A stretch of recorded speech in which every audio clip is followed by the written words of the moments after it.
Cancer अपने आप में नाम एक ऐसा है जिसे सुनते ही और उतनी बड़ी तकलीफ भी है। खैर, शुरुआत करते हैं कार्यक्रम की। हमारे साथ कार्यक्रम में शामिल हो रहे हैं धर्मशिला नारायण हॉस्पिटल के director surgical oncology doctor Anshuman Kumar, senior gynaecologist और ऑब्स्टेट्रिशियन डॉक्टर अंशु घोष और public health analyst doctor Sameer Bhati. आप सभी का बहुत बहुत स्वागत है। तो डॉक्टर अंशुमन, मैं आपसे ही शुरुआत करता हूं। हिना खान वाला केस सबको पता है, स्टेज 3 का कैंसर उन्हें डिटेक्ट हुआ और बाकी कहानी। लेकिन जो बाकी नंबर्स मैंने बताए कि भारत में महिलाओं को सबसे ज़्यादा कैंसर, उसमें भी ब्रेस्ट कैंसर का मामला सबसे ज़्यादा, और लगातार पिछले 3 दशक से नंबर बढ़ रहा है। क्या कारण है इसके पीछे? क्यों आखिर ऐसा? कई तरह के कैंसर हम कई बार आपसे चर्चा कर चुके हैं, लेकिन ये पर्टिकुलर ब्रेस्ट कैंसर एक ऐसी चीज़ है जिससे बीमारी तो बीमारी, एक महिला का आत्मविश्वास भी चला जाता है। जी विपिन साहब, इसको समझने के लिए ये जरूरी है, बहुत साधारण भाषा में नॉन डॉक्टर की लैंग्वेज में समझा देता हूं। सभी लोग वाकिफ हो गए, महिलाओं में 2 हार्मोन मेन तरह के हैं, जिसमें एस्ट्रोजन, प्रोजेस्टेरोन, जिसके कारण महिलाओं की सारी चीजें, प्यूबर्टी से लेके मंथली साइकिल से लेके बच्चा होने से लेके सारी चीजें होती है। इसका बैलेंस रहना, समन्वय में रहना, संतुलन में रहना बहुत जरूरी है। इसके डिस्टरबेंस के कारण, एबनॉर्मल डिस्टरबेंस मतलब एस्ट्रोजन बढ़ने लगे, प्रोजेस्टेरोन कम हो, या ये उतार चढ़ाव जो 1 महीने में साइकिल होने के कारण पीरियड्स आती है महिलाओं को, ये एबनॉर्मल हो जाए, यही ब्रेस्ट कैंसर का कारण है। इस साधारण भाषा में समझा रहा हूं, बहुत कॉम्प्लिकेटेड इशू है। अब ये क्या हो सकता है? बच्चों में मेंस्ट्रुअल साइकिल आज से 30 साल 40 साल, मतलब हमारी माँ की उम्र में एक जनरेशन या 2 जनरेशन पहले चले आए, तो लगभग 14-15 साल में पीरियड से स्टार्ट होते हैं, मतलब मेंस्ट्रुअल साइकिल, और मीनोपॉज यूजुअली 35 से 40 साल में खत्म हो जाती थी उनके लाइफस्टाइल के कारण। आज बच्चों को 8 से 9 साल में मेंस्ट्रुअल साइकिल स्टार्ट हो रही है और 50 साल तक मेंस्ट्रुअल साइकिल चल रही है। एस्ट्रोजन का एक्सपोजर बढ़ गया। इसके पीछे की वजह समझाता हूं अभी क्यों बढ़ा। गाय के दूध में मिलावट, जो डेयरी प्रोडक्ट आप ले रहे हैं, हार्मोन देकर दूध पैदा किया गया, इसके कारण बच्चे जो दूध पी रहे हैं, बच्चियां जो दूध पी रही हैं, उसके कारण हार्मोन इनबैलेंस हुआ, लाइफस्टाइल गड़बड़ हुआ। बचपन से अल्ट्रा प्रोसेस्ड फूड जो खा रही हैं बच्चियां, उसके कारण मोटापा बढ़ा, और एस्ट्रोजन बहुत तेजी से, बहुत जल्दी और एबनॉर्मल, जिसको हम कहते हैं बिजारे फॉर्म में आने लगा। दूसरा, तीसरा, जो आपके वातावरण में प्लास्टिक्स, जिसमें थैलेट्स एक केमिकल है, और BA से बिस्फेनॉल A, ये एस्ट्रोजन मिमिक करता है। एस्ट्रोजन है नहीं, लेकिन असर अगर शरीर पे इसका देखें तो एस्ट्रोजन की तरह होता है, ये बढ़ा दिया। इस तरह से सेडेंटरी लाइफस्टाइल बढ़ी और एक्सरसाइज कम।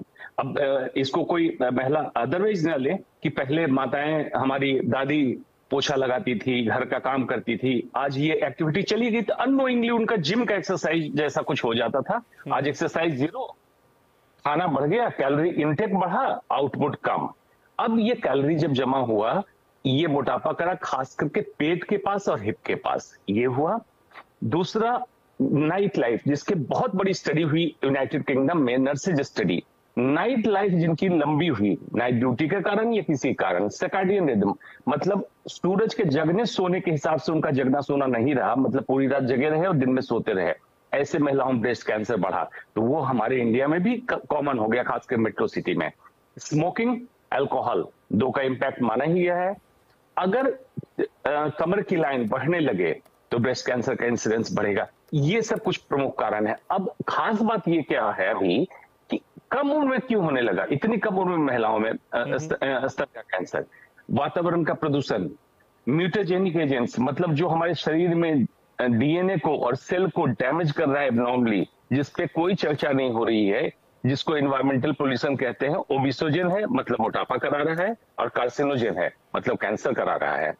ये सब ऐसे मिक्स फैक्टर हैं, और अफसोस बस इनोसेंट बायस्टैंडर जो महिलाएं हैं, उनको पता भी नहीं कि उनके साथ हो क्या रहा है।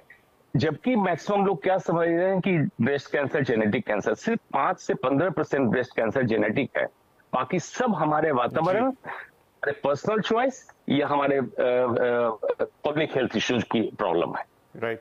जी, बहुत अच्छे से डिस्क्राइब किया अंशुमन साहब आपने, इसके कई कारण, कई रीजंस और क्यों हो रहा है। अंशु जी, लेकिन अगर हम हिना की बात करें, ऐसी कई और महिलाएं जो हमें तो बाहर से तो यही लगता है कि बहुत फिट हैं, फिटनेस के लिए निकाल सकते हैं और ये बहुत इंपॉर्टेंट होगा। डॉक्टर अंशुमन, क्योंकि ये पूरी बातचीत से ऐसा लग रहा है कि 90% तो कॉज जो है वो लाइफस्टाइल ही है। अब देखिए, बहुत सारे लाइफस्टाइल तो ऐसे हैं कि आपको पता है कि भाई आप अगर बहुत ज़्यादा जंक फूड खा रहे हैं या आप ओवर एब्यूज़ कर रहे हैं, अल्कोहल यूज़ कर रहे हैं, स्मोकिंग आपने कहा, समझ में आता है, लेकिन उन चीज़ों का क्या करें। अब हमारे देश में 111 मसाले बैन हैं और कार्सिनोजेनिक पाए गए, ऐसे बहुत सारे अन्य चीज़ें हैं खाने पीने की जिसको आप लोग हमेशा वार्न करते हैं कि भाई इनसे खतरे हैं। तो बहुत सारे लोग आई थिंक भले ही ये पार्टी एब्यूज़ और ये सब नहीं भी कर रहे हों, तो भी क्या उन लोगों को खतरा रहेगा बाकी चीज़ों से, क्योंकि आपने कहा ये मेजॉरिटी में लाइफस्टाइल का इशू है।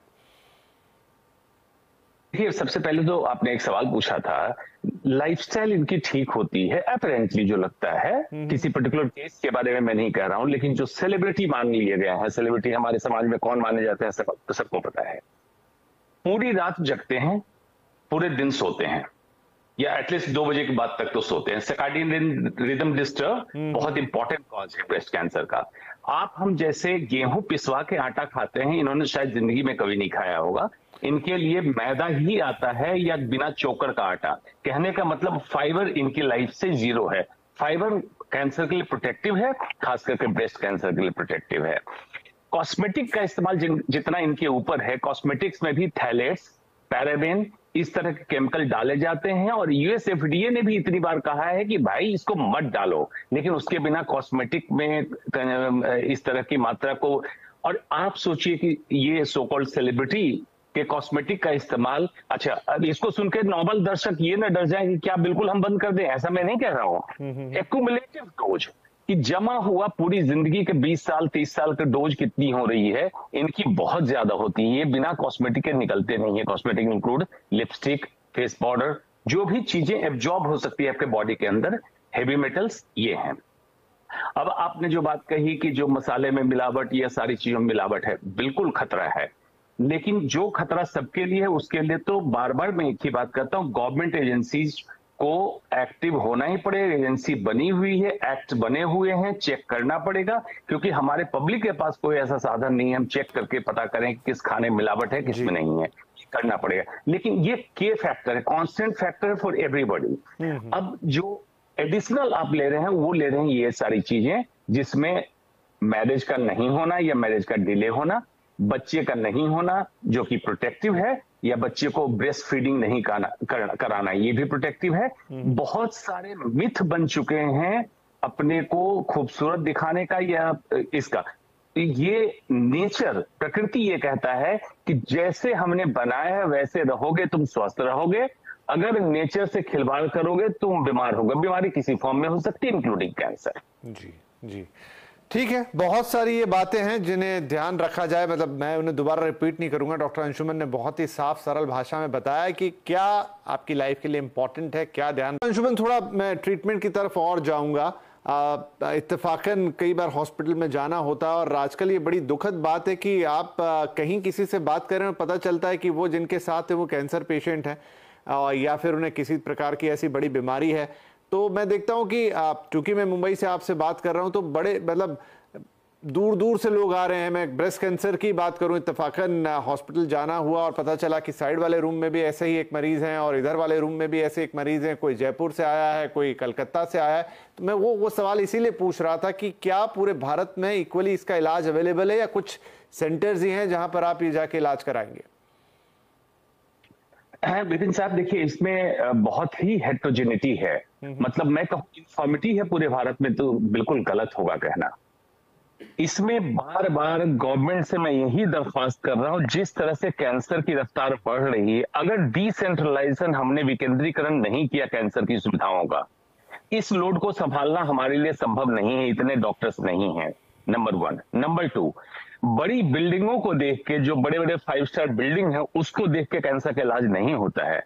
डॉक्टर की क्रेडिबिलिटी देखिए इलाज कराने के लिए। वो डॉक्टर सरकारी अस्पताल में भी उपलब्ध हो सकता है, प्राइवेट में भी हो सकता है। दूसरा ध्यान रखें, इससे कंज्यूमर ये ना हो जाए, ड्रैग ना हो जाए कि अस्पताल तो बड़ा अच्छा दिखता है। तीसरी बात कि इन सुविधाओं को कैसे करना है, क्यों कीमोथेरेपी के लिए मरीज को दिल्ली मुंबई जैसी जगह पे आना चाहिए। कोविड के टाइम यही समस्या हुई थी, ट्रेनें बंद हो गई, फ्लाइट्स बंद हो गई, कई लोग अनफॉर्चुनेटली दूर दराज में कीमोथेरेपी के बगैर मर गए। इसकी सुविधा पीएचसी सीएचसी स्तर पर उपलब्ध हो सकती है, रेडियोथेरेपी की सुविधा वहां उपलब्ध हो सकती है।